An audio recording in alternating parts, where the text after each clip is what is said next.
Buenas noches. De nuevo, dos palabras mínimamente antes de empezar este último panel y sesión del Congreso. Felicitar a los organizadores por tan brillante Congreso, al que auguro sucesivos congresos, como ya se ha dicho. Estoy convencido va a haber una liga de congresos. El próximo será en Oviedo, el siguiente en Valladolid, el siguiente en Piura, el siguiente en el Externado de Colombia, etcétera, etcétera. Y sin más preámbulos, porque la dirección del Congreso, codirector don Antonio Bueno, que saben ustedes que es germánico a todos los efectos, me ha indicado que sea tasativo con el orden académico del panel de comunicaciones, con lo cual, sin más preámbulos, llamo para la primera actuación a la profesora Teresa Costa, por favor, teniendo máximo, que puede ser menos, por cierto, el tiempo establecido que conocen sobradamente.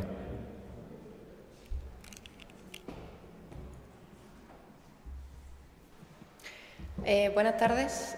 Teniendo en cuenta la hora que es y lo cansados que estamos, me alegro mucho del título de la comunicación. Se llama La prescripción en Derecho Administrativo Sancionador, despertar o renacer. Espero despertarles. Seré breve e intentaré hacer un uso eficiente del tiempo, precisamente porque les voy a hablar del tiempo, de la prescripción. Como saben, la prescripción tiene dos características esenciales. Una es el paso del tiempo y otra es el silencio en la relación jurídica. Como consecuencia, cuando se rompe el silencio en la relación jurídica, se detiene el plazo de prescripción. Ahora bien, esa detención del plazo de prescripción puede adoptar dos formas jurídicas distintas: la interrupción del plazo de prescripción o la suspensión del plazo de prescripción. Los efectos varían significativamente entre una y otra figura. En la interrupción de la prescripción, la ruptura del silencio en la relación jurídica provoca que el reloj que contabiliza el plazo de prescripción se ponga a cero. Por lo tanto, si vuelve a reinar el silencio, la prescripción, el plazo prescriptivo, se reinicia, es decir, la prescripción renace. En cambio, con la suspensión, la ruptura del silencio en la relación jurídica no destruye el tiempo ganado a la prescripción. En este caso, si vuelve a reinar el silencio en la relación jurídica, la prescripción no renace, sino que se despierta, es decir, sigue siendo la misma, y eso permite que se puedan ir sumando o acumulando los tiempos ganados a la prescripción en la relación jurídica. Vista la diferencia, ¿cuál de estas dos figuras es la que se aplica en derecho administrativo sancionador? Bueno, pues creo que ya lo saben. De conformidad con el artículo 32 de la Ley 40/2015, interrumpirá la prescripción de la infracción la iniciación con conocimiento del interesado de un procedimiento sancionador, reiniciándose el plazo de prescripción si el expediente estuviera paralizado durante más de un mes por causa no imputable al presunto responsable. Lo mismo sucede con la sanción. El inicio del procedimiento de ejecución interrumpe el plazo de prescripción de la sanción y las sucesivas paralizaciones de ese procedimiento de ejecución lo que hacen es reiniciar el plazo de prescripción, en este caso de la sanción. Por lo tanto, en derecho administrativo sancionador ha ganado la partida la interrupción frente a la suspensión de la prescripción. ¿Por qué? Bueno, primera teoría. Quizás si se tiene en cuenta el fundamento de la prescripción en el ejercicio del ius puniendi, seguridad jurídica, eficacia de la acción punitiva, funciones de prevención general, prevención especial, quizás si se tienen en cuenta esos factores, la interrupción sea más adecuada que la suspensión y por eso se ha regulado así. Pero lo cierto es que no. Con la interrupción, las sucesivas paralizaciones lo que hacen es reiniciar el plazo de prescripción y eso distorsiona bastante el cronómetro que había previsto el legislador inicialmente para ejercer la potestad sancionadora. En cambio, con la suspensión, al permitir ir sumando los tiempos ganados a la prescripción, al final se produce una mayor aproximación entre el ilícito y el castigo. Así que, aparentemente, teniendo en cuenta el fundamento de la prescripción en el ius puniendi, la suspensión parece más adecuada que la interrupción. Vamos a buscar otra teoría. Quizás si se tiene en cuenta el régimen jurídico en conjunto del procedimiento sancionador, quizás la interrupción sea más adecuada que la suspensión y por eso se ha regulado así. Pero lo cierto es que tampoco. ¿Por qué? Bueno, uno de los principales efectos de los procedimientos sancionadores caducados es que no interrumpen la prescripción. Esta última se puede ganar sumando el tiempo transcurrido antes y durante el procedimiento. Lanzo una pregunta. ¿Por qué cuando la Administración pública supera el plazo que tiene para resolver el procedimiento se pueden sumar los tiempos ganados a la prescripción y cuando la Administración pública supera el plazo que tiene para realizar un trámite concreto, que el legislador fija en un mes, se reinicia el plazo de prescripción? No parece muy coherente. Quizá parece más coherente que las sucesivas paralizaciones permitan ir acumulando los tiempos ganados a la prescripción. Así que, si se tiene en cuenta los efectos anudados a la superación del plazo para resolver, parece que la suspensión es más adecuada que la interrupción. Entonces, ¿por qué el derecho administrativo sancionador ha optado por la interrupción? Pues la respuesta le va a defraudar, por herencia del derecho civil. El derecho administrativo sancionador se ha heredado el régimen jurídico de la interrupción de la prescripción previsto en el Código Civil. La pregunta es, teniendo en cuenta que el Código Civil ignoró la suspensión también, por motivos históricos en los que no me puedo detener, pero, en cualquier caso, ¿resultan extrapolables al derecho público, en concreto al ejercicio del ius puniendi, las características de la prescripción civil? Entiendo que no, y aparte no soy la única, porque el Código Penal, después de muchos años aceptando sin contemplaciones la herencia del Código Civil, como hemos hecho nosotros, recientemente, 2010-2015, ha incorporado la suspensión de la prescripción del delito y la suspensión de la prescripción de la pena en determinados supuestos, pero lo ha terminado contemplando. Por lo tanto, termino. Ya sea por una cuestión de coherencia interna, ya sea por mantener la coherencia con el derecho penal, como venimos haciendo desde hace tiempo, creo que el legislador debería prestar más atención a la suspensión de la prescripción. Muchas gracias.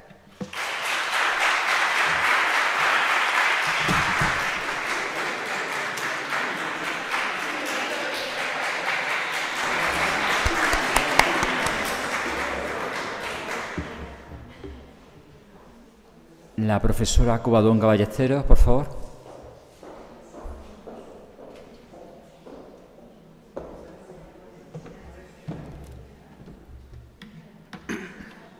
Bueno, muy buenas tardes.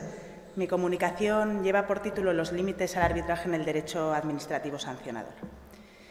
En otras ocasiones he tenido oportunidad de demostrar la viabilidad jurídica en el derecho administrativo, con el fin, si no de dejar saldada la cuestión, sí al menos de fijar unos límites claros al arbitraje en el derecho público. No obstante, el derecho sancionador conviene ser tratado aparte, con una prudencia mayor, si cabe, ¿no? Y es que la presencia en ius puniendi del Estado obliga a tener en cuenta elementos adicionales y, muy fundamentalmente, las garantías procesales reforzadas para el presunto infractor. Como premisa, antes de entrar en el detalle de mi comunicación, quisiera destacar aquí, para ahorrarnos problemas terminológicos, el carácter público del arbitraje. El arbitraje es un equivalente jurisdiccional, ha sido así entendido por el Tribunal Constitucional como un sustitutivo de la fase declarativa de la jurisdicción. Entender esto así nos evitará problemas terminológicos, pues muchas veces se denomina arbitraje a métodos alternativos de resolución de conflicto que no lo son propiamente, pues no fueron concebidos por el legislador como sustitutivos de la fase de la jurisdicción, ¿no? En mi comunicación hago un repaso del statu quo del arbitraje en la legislación administrativa y, dejando aparte el arbitraje en materia de dopaje en el deporte internacional, detecto un recelo, incluso un rechazo del legislador hacia la institución en materia sancionadora. No tengo tiempo aquí de abordar el criterio de arbitrabilidad que he estudiado en otras ocasiones, simplemente lo voy a anunciar, pues me sirve como premisa para analizar la arbitrabilidad en el derecho sancionador. El criterio de arbitrabilidad se rige por el principio de no afectación a terceros, en virtud del derecho a la tutela judicial efectiva, y dice así, ¿no?, el que propongo yo: son susceptibles de arbitraje las pretensiones fundadas en la afirmación por parte de un particular de la titularidad de un derecho subjetivo o la concurrencia a un interés legítimo individual, auténtico derecho subjetivo, como sabemos, siempre y cuando ese derecho subjetivo o interés legítimo no afecten a los intereses de terceros, y con independencia de que esa pretensión surgiera a partir del ejercicio de una potestad administrativa, incluida la sancionadora. Existen muy distintas maneras de abordar este análisis, pero resulta, a mi juicio, especialmente reveladora la doctrina del concepto autónomo de sanción construida por el Tribunal Europeo de Derechos Humanos y asumida por el Tribunal de Justicia de la Unión. ¿Por qué? Por los efectos que tiene sobre el alcance de la extensión de las garantías procesales a un eventual proceso arbitral. Tras un conciso análisis, en mi comunicación concluyo que la naturaleza penal de las sanciones del ordenamiento jurídico español, de acuerdo con los criterios Engel, en virtud de ese carácter eminentemente represivo y retributivo que tienen, se erige como un obstáculo, si no infranqueable, sí real al arbitraje. No es infranqueable, es salvable, efectivamente. Bastaría con incluir las garantías procesales en un eventual proceso arbitral. No obstante, considero que está fuera de toda lógica, porque si bien es cierto que el arbitraje no quedaría desnaturalizado, pues pervivirían sus elementos esenciales, ese carácter público y esa voluntariedad, lo cierto es que quedarían afectados algunos de sus elementos más característicos, como son la celeridad y la flexibilidad del proceso arbitral. El Tribunal Europeo de Derechos Humanos distingue entre sanciones leves y graves en función de la extensión de esas garantías, de la exigencia de la extensión de esas garantías. En relación con las sanciones graves, se exige la extensión de la totalidad de las garantías procesales reforzadas de los artículos 47 a 50 de la Carta Europea de Derechos Humanos y artículo 6 del Convenio, y también la doble tutela jurisdiccional.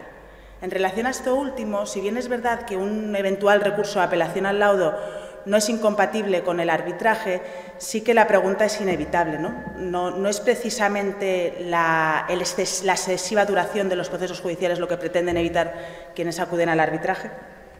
Voy terminando. En relación con las sanciones leves, si bien el Tribunal Europeo de Derechos Humanos no exige la extensión de la totalidad de esas garantías procesales, sí que exige, como para las sanciones graves, que hayan podido ser objeto de tutela por un órgano interno o incluido un órgano arbitral, siempre y cuando ese órgano hubiera sido creado por disposición legal. Lo cual, en nuestro ordenamiento, ¿no?, en nuestro país, prácticamente todas las instituciones arbitrales son de creación privada. De todo ello puedo concluir o concluyo que el arbitraje tiene un difícil, aunque no imposible, recorrido en el derecho administrativo sancionador interno. Muchas gracias.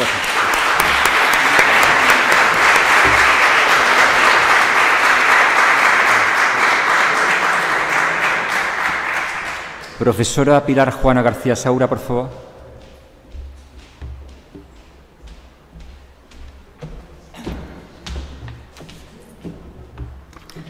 Bueno, buenas tardes, ya buenas noches.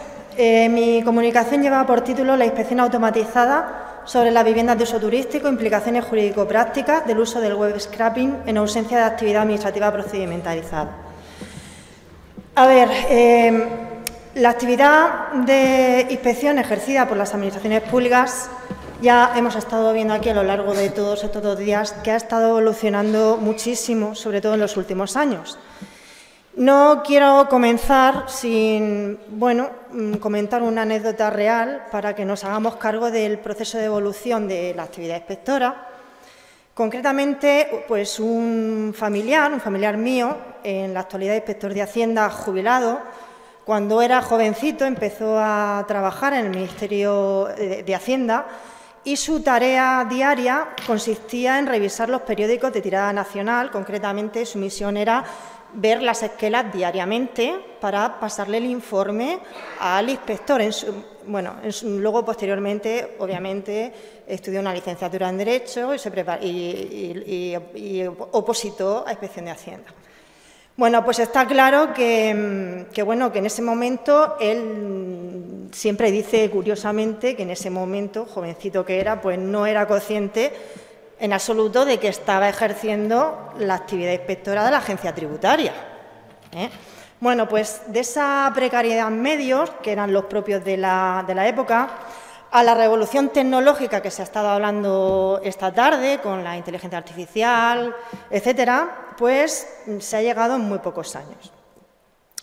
En realidad, la explotación de los macrodatos o el Big Data con herramientas automatizadas e inteligencia artificial pues sirve tanto para reclutarnos en la empresa o sector público, decidir incluso si nos admiten en una universidad, si se nos elige y propone para tratamientos médicos, pero es que igualmente es el dedo que nos preselecciona para ser inspeccionados o directamente sancionados, como se ha estado comentando esta tarde, y por lo general ni nos enteramos.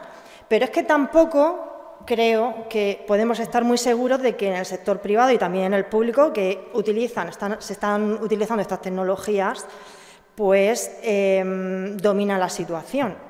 La transformación digital y las tecnologías disruptivas encabezadas por el Big Data y la inteligencia artificial, pues es cierto que están haciendo cambiar a nuestro sector público y al derecho, y es algo que ha venido para quedarse. Bueno, pues en mi comunicación lo que trato es de analizar la actividad inspectora automatizada realizada por un inspector robot, algo que ya está vigente en algún ámbito de la Administración que se ha estado comentando esta tarde, y los retos jurídicos más relevantes que se vienen planteando en el ámbito de las viviendas de uso turístico. El primer reto jurídico es concretamente pues si es posible o no un procedimiento de inspección automatizada, y en segundo lugar pues la determinación del valor probatorio del informe generado por web scraping.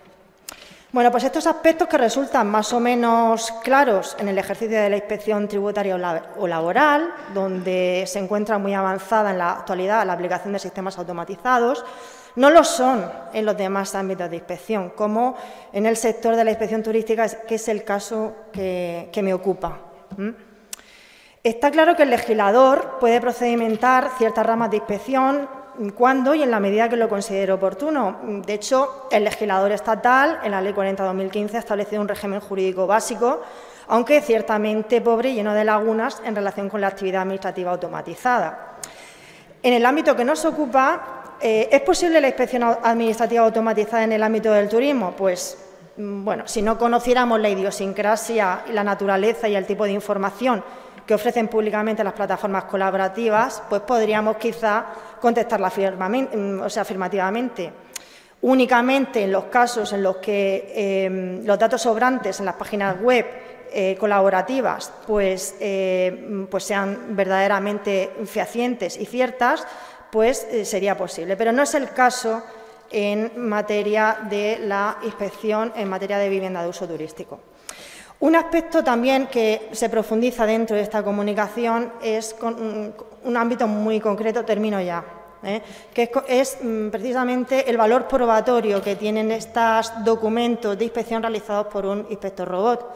Porque, claro, es una herramienta que permite, una herramienta informática que permite procesar datos, que no es lo mismo datos que obren en poder de la Administración pública o en bases de datos de las entidades que prestan su auxilio de colaboración, que en otra, por ejemplo, que se dedique a escanear Internet con el objeto de recolectar datos para la vigilancia y el control de la normativa.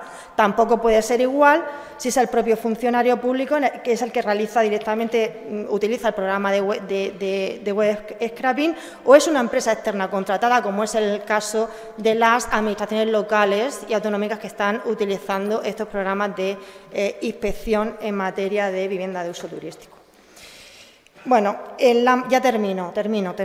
En la práctica, en la mayoría de los casos, pues el problema es que el instructor del procedimiento daba por hecho lo que le comunicaban los técnicos municipales, basándose en ese informe realizado por la empresa externa, no iniciando diligencias materiales de inspección, o sea, no habiendo comprobado directamente ni encargado esa inspección material por parte de ningún inspector de manera fehaciente.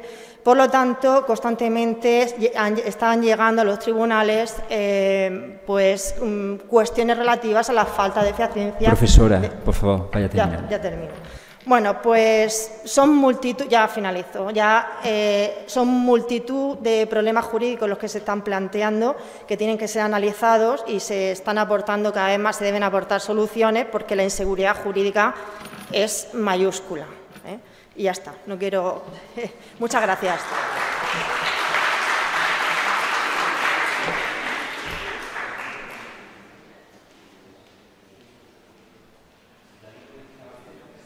Profesor David Cuesta, por favor.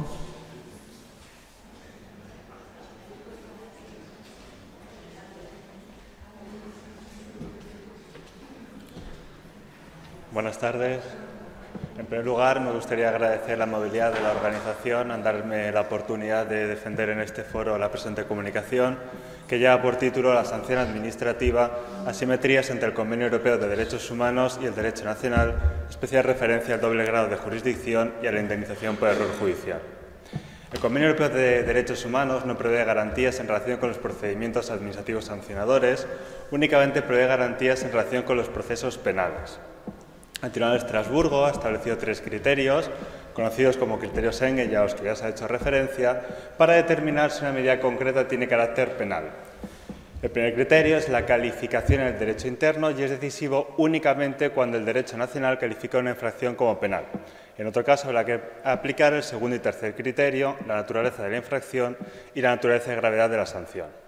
La aplicación de estos criterios puede llevar a considerar penales normas que en el ordenamiento jurídico español sean administrativos sancionadoras, lo que llevará a extender a las infracciones administrativas las garantías previstas en el Convenio de Roma para los delitos. Entre ellas hay 2 que en nuestro derecho nacional se asocian particularmente al derecho penal más que al derecho administrativo sancionador, el doble grado de jurisdicción y la indemnización por error judicial. El artículo 2 del protocolo número 7 establece que toda persona declarada culpable de una infracción penal por un tribunal tiene derecho a que la declaración de culpabilidad o la condena sea examinada por una jurisdicción superior. El Tribunal de Estrasburgo, en la sentencia Sacchetti Iglesias contra España, ha establecido una serie de precisiones relevantes en relación con la aplicación de este precepto en nuestro Estado. En primer lugar, ha señalado que la Administración pública no tiene la consideración de jurisdicción a efectos de computar los 2 grados en el examen de la declaración de culpabilidad o la condena. Únicamente tienen esta consideración las entidades que sean tribunales a efectos del artículo 6 del convenio, y en el caso de la Administración pública faltaría la nota de independencia del Ejecutivo. Ello implica que para Estrasburgo la imposición de la sanción no la realiza la Administración pública en la resolución sancionadora, sino el juzgado o tribunal que la confirma. En segundo lugar, ha señalado que en la jurisdicción contenciosa administrativa tienen la consideración de segundo grado tanto el recurso de apelación como el recurso de casación. La Sala Tercera del Tribunal Supremo ha señalado, en relación con las sentencias dictadas en única instancia por los Tribunales Superiores de Justicia o la Audiencia Nacional, que el segundo grado jurisdiccional puede hacerse efectivo mediante el recurso de casación, integrándose estas resoluciones en los supuestos de interés casacional objetivo para la formación de jurisprudencia. Además, ha señalado que las sentencias dictadas por los juzgados no presentan problemas, pues son recurribles en apelación ante los TSJ o la Audiencia Nacional y en casación ante el Tribunal Supremo. Estas soluciones no parecen totalmente acertadas, pues en el primer caso por la propia configuración del recurso de casación orientado a salvaguardar el ius constitutionis y en el segundo caso porque la legislación procesal no permite el recurso de apelación y de casación en caso de sanciones inferiores a 30.000 euros. Por último, el artículo 3 del protocolo número 7 establece que cuando una condena firme sea anulada posteriormente porque un hecho nuevo o conocido con posterioridad demuestre que se ha producido un error judicial, la persona que haya sufrido una pena en virtud de esa condena será indemnizada. Siguiendo la doctrina Sacchetti Iglesias, es lógico pensar que este precepto es aplicable a sanciones administrativas que cumplen los criterios Engel. Siguiendo la doctrina Sacchetti Iglesias, debe entenderse que la condena que da lugar a la indemnización viene impuesta por el juzgado o tribunal que confirma una sanción administrativa recurrida en vía contenciosa administrativa. A partir de esta premisa pueden establecerse 4 ideas básicas sobre la dirección que puede seguir la extensión de esta garantía a las sanciones administrativas. En primer lugar, la condena tiene que tener origen en una sanción administrativa contra la que se haya interpuesto un recurso contencioso administrativo que haya sido desestimado. En segundo lugar, la sentencia que resuelva este recurso debe haber adquirido firmeza. En tercer lugar, esta sentencia firme tiene que haber sido anulada, lo que únicamente será posible mediante el recurso de revisión. Y en cuarto lugar, la indemnización de la víctima se ajustará al régimen jurídico de la responsabilidad patrimonial del Estado juez. Si bien el concepto tan restrictivo de error judicial de la Sala Tercera del Tribunal Supremo hace muy dudoso que este régimen se ajuste al artículo 3 del protocolo número 7.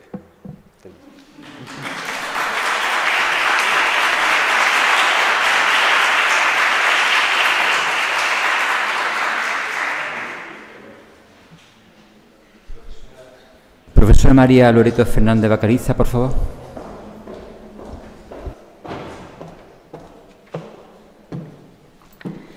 Bueno, buenas tardes. A mí me gustaría, antes de empezar la comunicación, agradecer a la organización del Congreso, a los directores, al comité científico y al comité organizador, tanto la maravillosa organización del mismo como el haber aceptado mi comunicación y permitirme estar hoy aquí defendiéndola con todos vosotros. Mi comunicación se centra en analizar la responsabilidad que tienen los representantes legales y directivos de las sociedades cuando se les sanciona conjuntamente con la sociedad en la que se integran. Como esto ya ha sido expuesto por el profesor Guillén y por el profesor Baca, yo me voy a limitar a exponer muy telegráficamente quiénes son los sujetos responsables, cuál es la conducta antijurídica que se le imputa a los mismos y cuál es el título de imputación en virtud del cual responden. La determinación de los sujetos responsables es algo bastante difuso porque no contamos con una regulación general que delimite quiénes son representantes legales y directivos de una sociedad como sujetos responsables en el ámbito del derecho administrativo sancionador. Por eso tenemos que acudir a las distintas legislaciones sectoriales para poder concluir si efectivamente tenemos que entender por representantes legales y directivos de una sociedad a las personas físicas que ejercen legalmente esas funciones o si, por el contrario, podemos subsumir en los referidos términos a quienes de facto realizan esas funciones, pero sin justo título. En cualquier caso, cuando la norma delimite la responsabilidad a los representantes legales y directivos de la sociedad, serán estos los únicos que podrán ser sancionados por ello, ya que lo contrario podría suponer una aplicación extensiva de la norma que está proscrito por el principio de legalidad. En segundo lugar, la determinación de la conducta ilícita que se imputa a los representantes legales o directivos de la sociedad se ha configurado de tal forma que cualquier modo de participación en la infracción cometida por la persona jurídica es punible, habiéndose rechazado por los tribunales la necesidad de que esa participación sea una participación activa y relevante y siendo suficiente para poder sancionar a los representantes legales o directivos que hayan votado a favor al acuerdo que materializa la infracción. Esto último, a pesar de haber sido expresamente rechazado por la jurisprudencia, considero que podría ser contrario al principio non bis in idem y, por lo tanto, considero que deberíamos seguir el ejemplo de la Ley de Potestad Sancionadora de las Administraciones Públicas Vascas, que en su artículo 9 rechaza expresamente la sanción a los representantes legales y directivos cuando se sanciona a la persona jurídica en la que se integran por la comisión de esta misma infracción, a pesar de que el juicio de culpabilidad haya de hacerse respecto de los primeros. Por último, el título de imputación variará en función del ilícito cometido, por eso nuestra doctrina, principalmente el profesor Guillén y el profesor Rebollo, han llegado a la conclusión de que lo más pragmático es asentar la responsabilidad de estos sujetos en el concepto amplio de partícipe. Muchas gracias.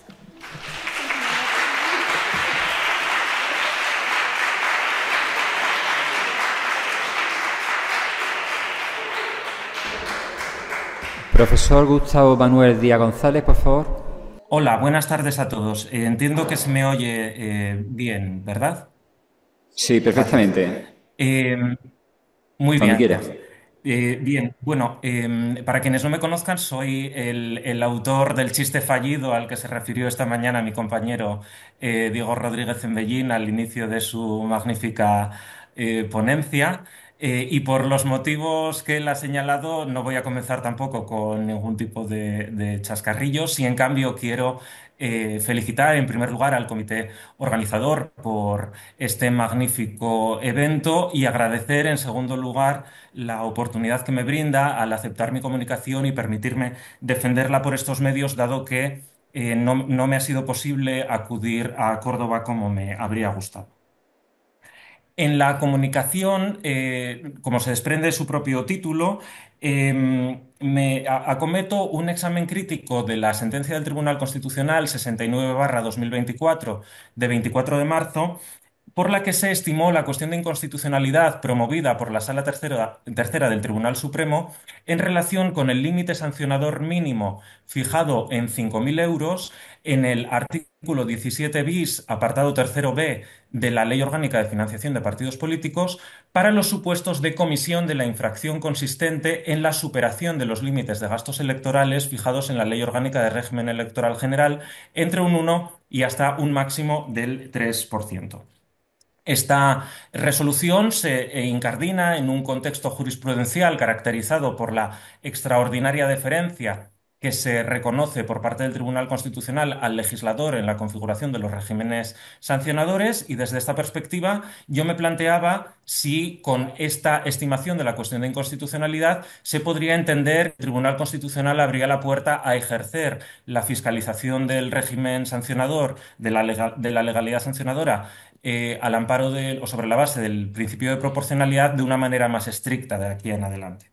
En la comunicación, en el texto escrito, doy noticia del contexto en el que se aborda la modificación de la Ley Orgánica de Financiación de los Partidos Políticos para la introducción de esta sanción, ampliamente criticada por la doctrina especializada, puesto que el enfoque se considera sesgado al centrar la cuestión exclusivamente en la lucha contra el fraude político, sin tomar en consideración otros elementos igualmente relevantes, y particularmente subrayo que en una importante moción del Tribunal de Cuentas elevada en el año 2021 a las Cortes Generales se destacó precisamente el carácter desproporcionado de este límite sancionador mínimo, que además afectaría de manera cualificada a determinadas formaciones políticas de limitada implantación, afectando incluso a sus posibilidades de subsistencia. Las circunstancias del procedimiento en el que se plantea la cuestión de inconstitucionalidad, de hecho, ponen de manifiesto lo acertado de esta crítica, toda vez que por un exceso de 90 euros se llega a imponer una sanción de 5.000. El Tribunal Constitucional aprecia efectivamente que se trata de una disposición legal contraria al principio de proporcionalidad, vinculado con el derecho fundamental a la participación política y a lo establecido en el artículo 6 con respecto al rol constitucional de los partidos políticos, y extiende esta declaración de inconstitucionalidad a otras disposiciones del mismo texto legal por conexión o consecuencia. Mi valoración, y con esto concluyo, es que es una sentencia susceptible de una valoración muy positiva, pero al mismo tiempo en ella no es posible ver esa posible reorientación que yo me planteaba inicialmente con respecto a la propia doctrina por parte del Tribunal Constitucional, toda vez que, en primer lugar, es efectivamente apreciable el patente derroche inútil de coacción, de acuerdo con la formulación tradicional de la doctrina constitucional, y en segundo lugar, y con esto finalizo, que en este contexto, al igual se ve afectado, sea indirectamente, el derecho fundamental a la participación política, y este es un caso, un ámbito en el que el Tribunal Constitucional se ha mostrado más favorable a la profundización en el control que le compete, también en otros ámbitos como en el del recurso de amparo. Finalizo con esto y muchas gracias por su atención.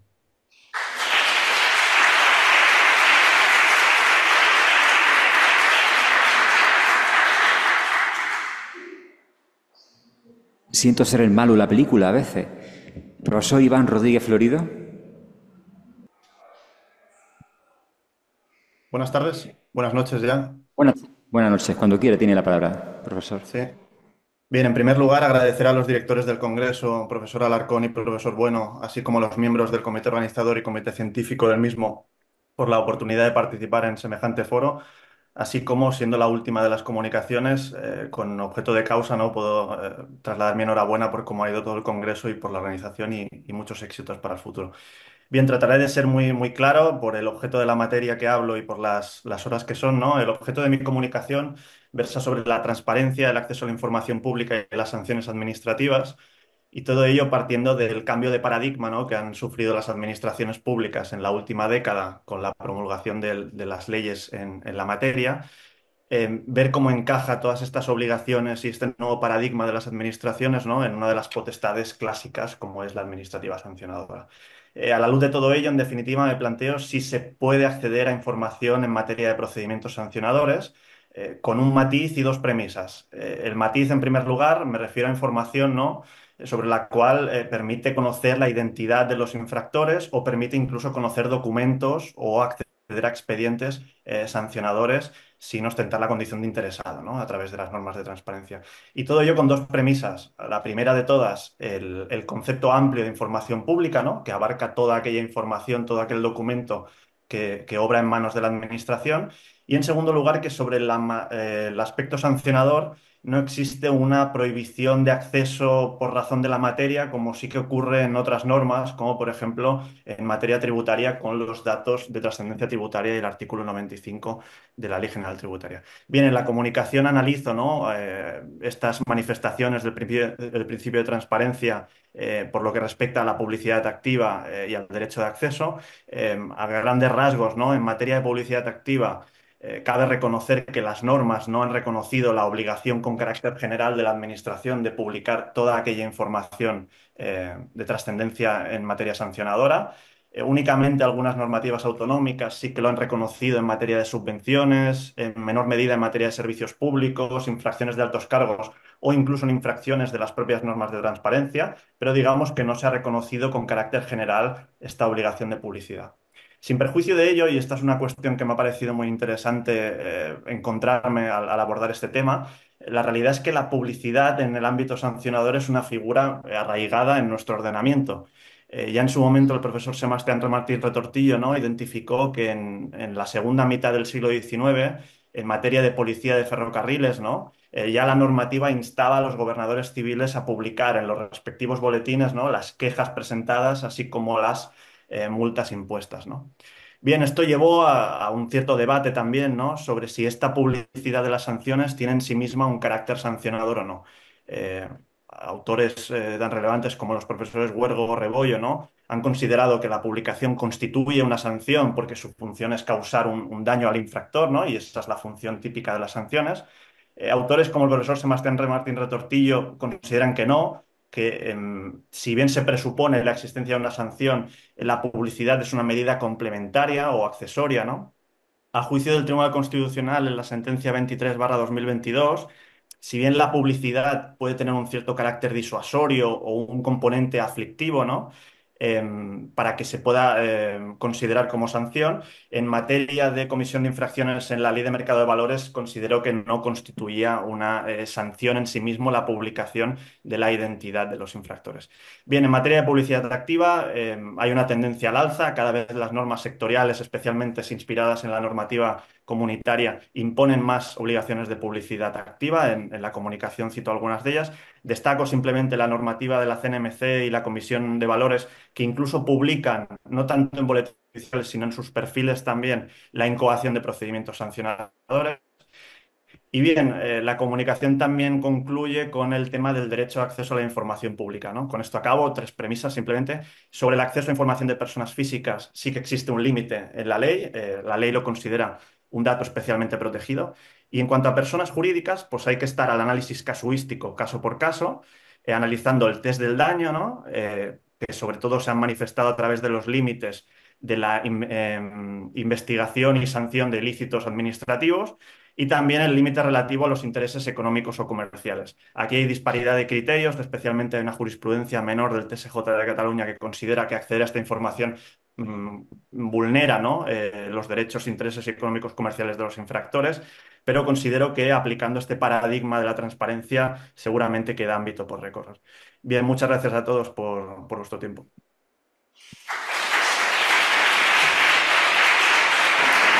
Muchas gracias. Muchas gracias.